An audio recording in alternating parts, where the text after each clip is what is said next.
China is the country with the longest history in the world. Through thousands of years of history with many ups and downs, this country still retains many massive architectural works that have stood the test. Surely, at least once, you have heard of the Forbidden City, a mysterious palace in the heart of Beijing. It is said that this is where Chinese emperors lived and worked for nearly 500 years. So, what is special about the Forbidden City? What is the mystery surrounding this massive palace? Please join Strange Distant Land to find out in this video.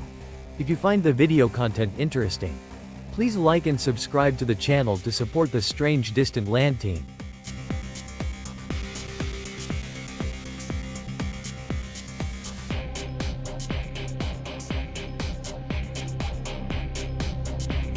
Because the Forbidden City was the emperor's home on Earth, the Chinese thought it was Earth's equivalent of the Ziwei star.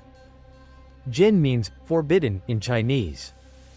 Without the emperor's permission, no one was allowed to go in or out of the palace. Cheng means city. The Chinese often call this place the former palace. So, when did the Forbidden City appear? How did its development occur?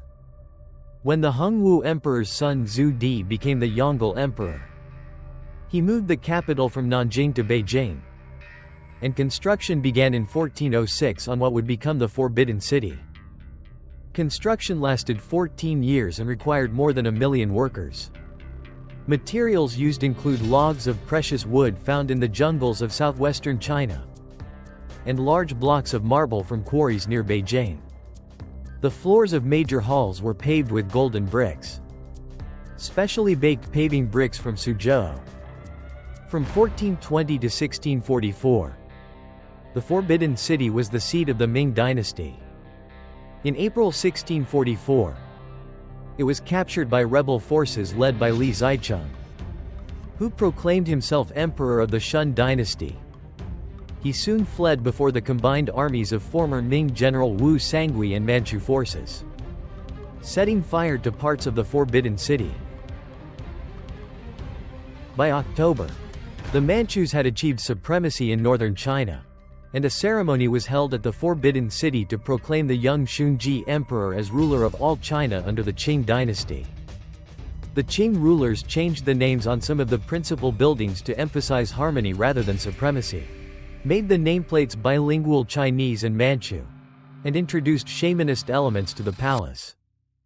In 1860, during the Second Opium War, Anglo-French forces took control of the Forbidden City and occupied it until the war's end. In 1900, Empress Dowager Cixi fled from the Forbidden City during the Boxer Rebellion, leaving it to be occupied by forces of the Treaty Powers until the following year. After being the home of 24 emperors, 14 of the Ming dynasty and 10 of the Qing dynasty, the Forbidden City ceased being the political center of China in 1912 with the abdication of Puyi, the last emperor of China. Under an agreement with the new government of the Republic of China, Puyi remained in the inner court, while the outer court was given over to public use until he was evicted after a coup in 1924. The Palace Museum was then established in the Forbidden City in 1925. In 1933, the Japanese invasion of China forced the evacuation of the national treasures in the Forbidden City. Part of the collection returned at the end of World War II, but the other part was evacuated to Taiwan in 1948 under orders of Chiang Kai-shek, whose Kuomintang was losing the Chinese Civil War. This relatively small but high-quality collection was kept in storage until 1965, when it again became public as the core of the National Palace Museum in Taipei. After the establishment of the People's Republic of China in 1949, some damage was done to the Forbidden City as the country was swept up in revolutionary zeal. During the Cultural Revolution, however, further destruction was prevented when Premier Zhou Enlai sent an army battalion to guard the city. The Forbidden City was declared a World Heritage Site in 1987 by UNESCO as the Imperial Palace of the Ming and Qing dynasties, due to its significant place in Chinese architecture and cultural development. In the early 21st century, the Palace Museum carried out a 16-year restoration project to repair and restore all buildings in the Forbidden City to their pre-1911 state, with the goal that 76% of the palace would be open to the public by 2020. As a result of that project, the Shukong Palace was officially opened to the public in 2013, after being displayed in its original state. A sculpture museum was opened in the Sining Palace in 2015. Also opened in 2015 were the precincts around Sining Palace, the Yanyan Building, and the Donghua Gate. On the 5th of November 2024, 100 years will mark since the expulsion of the last emperor of China, Puyi, from the palace by Republican forces, led by Feng Yuxiang. We have just learned about the structure and construction process of the Forbidden City. The Forbidden City still stands through the ups and downs of time and war. Witnessing many changes in the country of 1 billion people, this place has profound cultural significance for the Chinese people.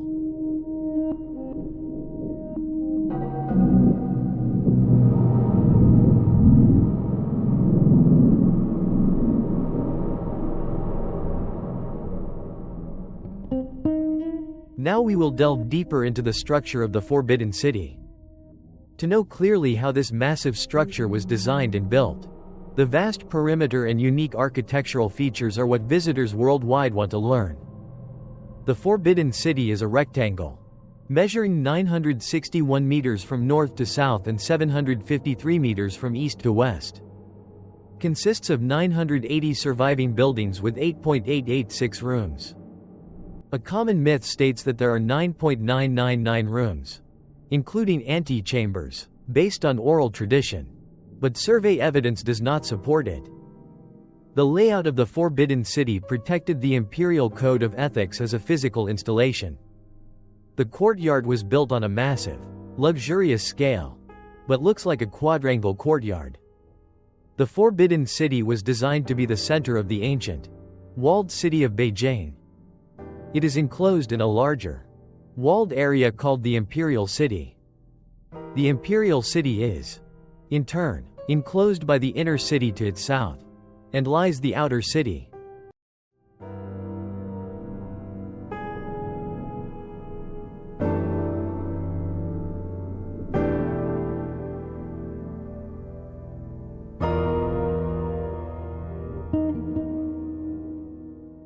The Forbidden City remains important in the civic scheme of Beijing. The central north-south axis remains the central axis of Beijing. This axis extends south through Tiananmen Gate to Tiananmen Square, the ceremonial center of the People's Republic of China, and Yongdingmen Gate. To the north, it extends through Jingshan Park to the Drum Tower and Bell Tower. This axis is not precisely aligned north-south but tilted slightly more than 2 degrees. Researchers now believe that the axis was designed during the Yuan dynasty to be aligned with Chengdu, the other capital of their empire. The Forbidden City is surrounded by a 7.9 meters high city wall and a 6 meters deep by 52 meters wide moat. The walls are 8.62 meters wide at the base, tapering to 6.66 meters at the top. These walls served as defensive and retaining walls for the palace. They were constructed with a rammed earth core and surfaced with 3 layers of specially baked bricks on both sides, with the interstices filled with mortar. At the 4 corners of the wall sit corner towers with intricate roofs boasting 72 ridges, reproducing the pavilion of Prince Tang and the Yellow Crane Pavilion as they appeared in Song Dynasty paintings. These towers are the most visible parts of the palace to people outside the walls, and much folklore is attached to them. According to one legend, artisans could not put a corner tower back together after it was dismantled for renovations in the early Qing dynasty, and it was only rebuilt after the intervention of master carpenter Liu Ban.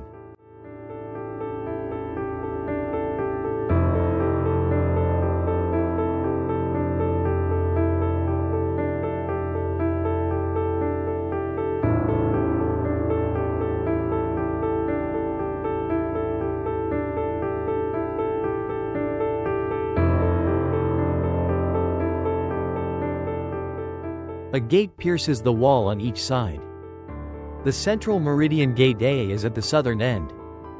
To the north is the Gate of Divine Prowess B, which faces Jingshan Park. The east and west gates are the East Glorious Gate D and the West Glorious Gate C. All gates in the Forbidden City are decorated with 9x9 arrays of golden door nails. Except for the East Glorious Gate, which has only 8. The Meridian Gate has 2 protruding wings, 3 sides of a square before it, and 5 gateways. The central gateway is part of the Imperial Way, a stone-paved path that forms the central axis of the Forbidden City and the ancient city of Beijing, leading from the Gate of China in the south to Jingshan Park in the north. Except for the Empress on the occasion of her wedding and successful students after the Imperial examination, only the Emperor could walk or ride on the Imperial Way. Above, we have found the areas inside the Forbidden City. Next, we will delve into the space outside the Forbidden City to see if we can explore anything special. Traditionally, the Forbidden City is divided into 2 parts. The outer court or front court to the south was used for ceremonial purposes. The inner palace to the north was the residence of the emperor and his family and was used for day-to-day state affairs. Generally, the Forbidden City has 3 vertical axes. The most important buildings are situated on the central north-south axis.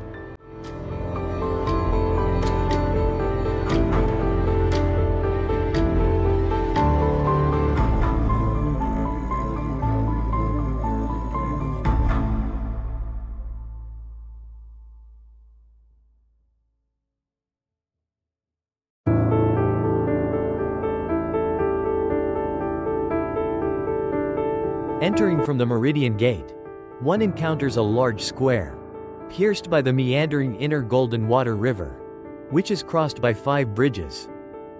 Beyond the square stands the Gate of Supreme Harmony. Behind that is a square from which a 3-tiered white marble terrace rises, and 3 halls stand on top of this terrace, the focus of the palace complex. From the south are the Hall of Supreme Harmony, the Hall of Central Harmony, and the Hall of Preserving Harmony. The Hall of Supreme Harmony is the largest, and rises some 30 meters above the level of the surrounding square. It is the ceremonial center of imperial power, and the largest surviving wooden structure in China. 9 bays wide and 5 bays deep. The numbers 9 and 5 symbolically connected to the Emperor's majesty. Set into the ceiling at the hall's center is an intricate caisson decorated with a coiled dragon, from the mouth of which issues a chandelier-like set of metal balls, called the Xuanyuan mirror. In the Ming dynasty, the emperor held court to discuss state affairs.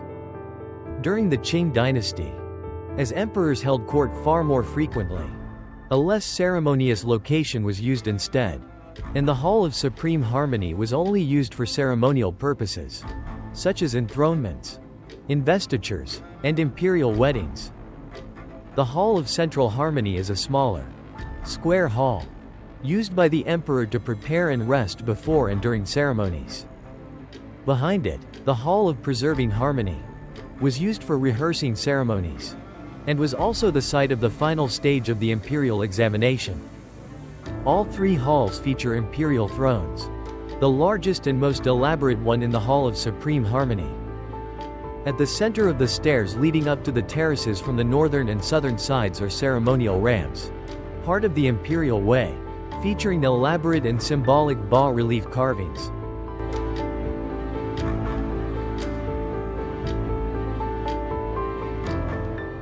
The northern ramp, behind the Hall of Preserving Harmony, is carved from a single piece of stone 16.57 meters long, 3.07 meters wide, and 1.7 meters thick.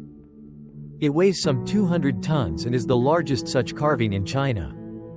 The southern ramp, in front of the Hall of Supreme Harmony, is even longer, but is made from 2 stone slabs joined. The joint was ingeniously hidden using overlapping bas-relief carvings, and was only discovered when weathering widened the gap in the 20th century. The stone slabs were likely transported from a quarry via ice sledge along an ice path lubricated by well water en route. In the southwest and southeast of the outer court are the halls of military eminence and literary glory. The former was used at various times for the emperor to receive ministers and hold court, and later housed the palace's printing house. The latter was used for ceremonial lectures by highly regarded Confucian scholars, and later became the office of the Grand Secretariat. A copy of the complete library of the four treasuries was stored there. To the northeast are the southern three places, which were the crown prince's residence. The inner court is separated from the outer court by an oblong courtyard lying orthogonal to the city's central axis.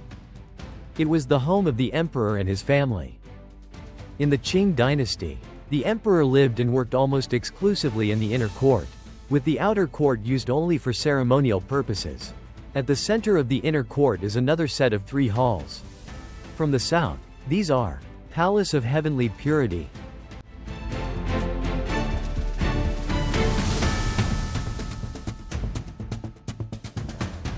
Hall of Union, Palace of Earthly Tranquility. Smaller than the outer court halls, the three halls of the inner court were the official residences of the emperor and the empress. The emperor, representing Yang and the heavens, would occupy the Palace of Heavenly Purity. The empress, representing Yin and the earth, would occupy the Palace of Earthly Tranquility. The Hall of Union was between them, where the yin and yang mixed to produce harmony. The Palace of Heavenly Purity is a double-eaved building on a single-level white marble platform. It is connected to the Gate of Heavenly Purity to its south by a raised walkway. In the Ming Dynasty, it was the residence of the emperor. However, beginning with the Yongzheng Emperor of the Qing Dynasty, the emperor lived instead at the smaller Hall of Mental Cultivation in the west, out of respect for the memory of the Kangxi Emperor. The Palace of Heavenly Purity then became the emperor's audience hall. A caisson is set into the roof, featuring a coiled dragon. Above the throne hangs a tablet reading Justice and Honor. The Palace of Earthly Tranquility is a double-eaved building, 9 bays wide and 3 bays deep. In the Ming Dynasty, it was the residence of the empress. In the Qing Dynasty, large portions of the palace were converted for shamanist worship by the new Manchu rulers. From the reign of the Yongzheng Emperor, the empress moved out of the palace. However, 2 rooms in the Palace of Earthly Harmony were retained for the emperor's wedding night. Between these 2 palaces is the Hall of Union, which is square with a pyramidal roof. The 25 imperial seals of the Qing dynasty and other ceremonial items are stored here. Behind these 3 halls lies the Imperial Garden. The garden is relatively small, compact, and has several elaborate landscaping features. To the north of the garden is the Gate of Divine Might. Directly to the west is the Hall of Mental Cultivation, originally a minor palace. This became the emperor's de facto residence and office starting from Yongzheng. In the last decades of the Qing dynasty, empress dowagers, including Cixi, held court from the eastern partition of the hall. The offices of the Grand Council and other key government bodies are located around the Hall of Mental Cultivation.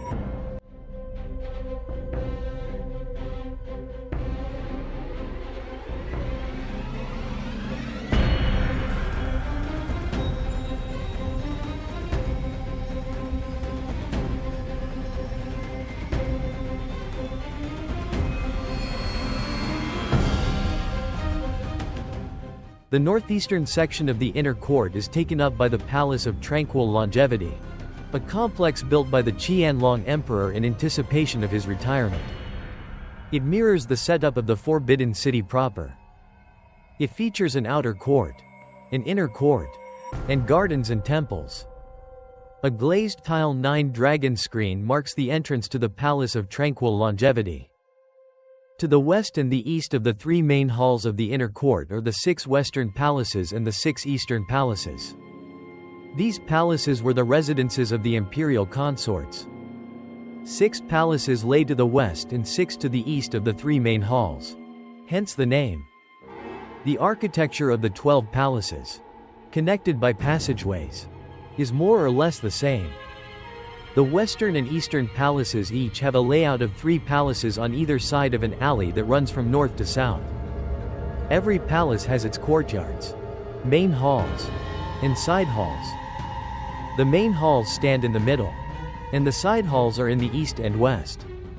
The front courtyard and its main hall were used for receptions, while the back courtyard and main hall served as living quarters. An imperial consort with the rank of concubine and above was given a residence in the main section of a palace and was the palace manager, an honor in itself.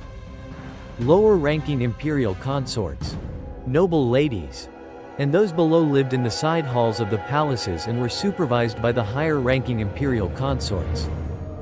The 12 palaces were where many of the Qing emperors were born and grew up, and they formed the daily life of the imperial family.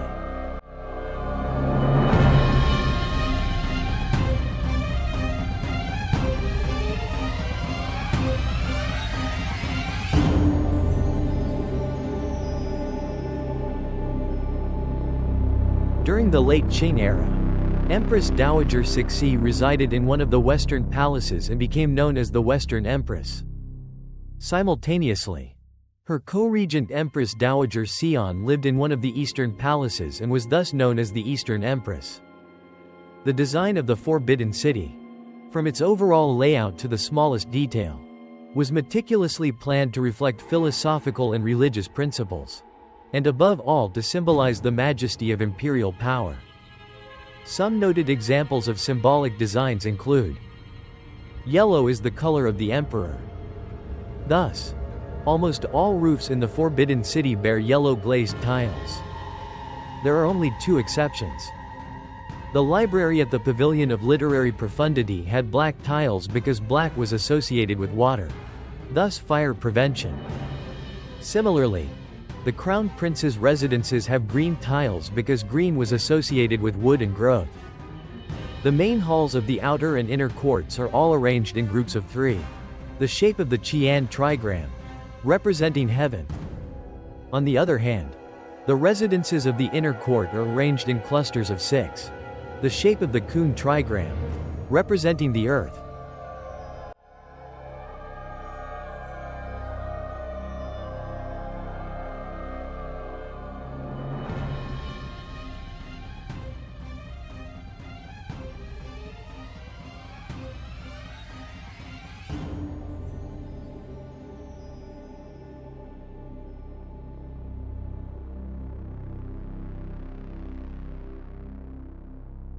The sloping ridges of building roofs are decorated with a line of statuettes led by a man riding a phoenix and followed by an imperial dragon.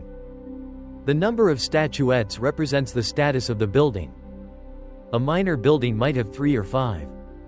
The Hall of Supreme Harmony has 10, the only building in the country to be permitted to do this in imperial times. As a result, its 10th statuette, called a hangshi, or ranked 10th, is also unique in the Forbidden City. The layout of buildings follows ancient customs laid down in the Classic of Rites. Thus, ancestral temples are in front of the palace. Storage areas are placed in the front part of the palace complex, and residences are in the back.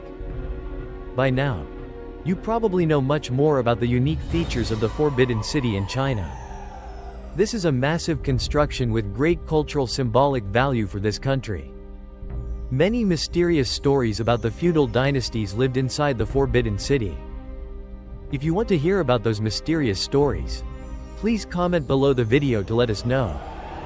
We will send you those mysterious stories as soon as possible. Follow us to learn more about strange lands and mysterious places. Thank you for watching this video, and wish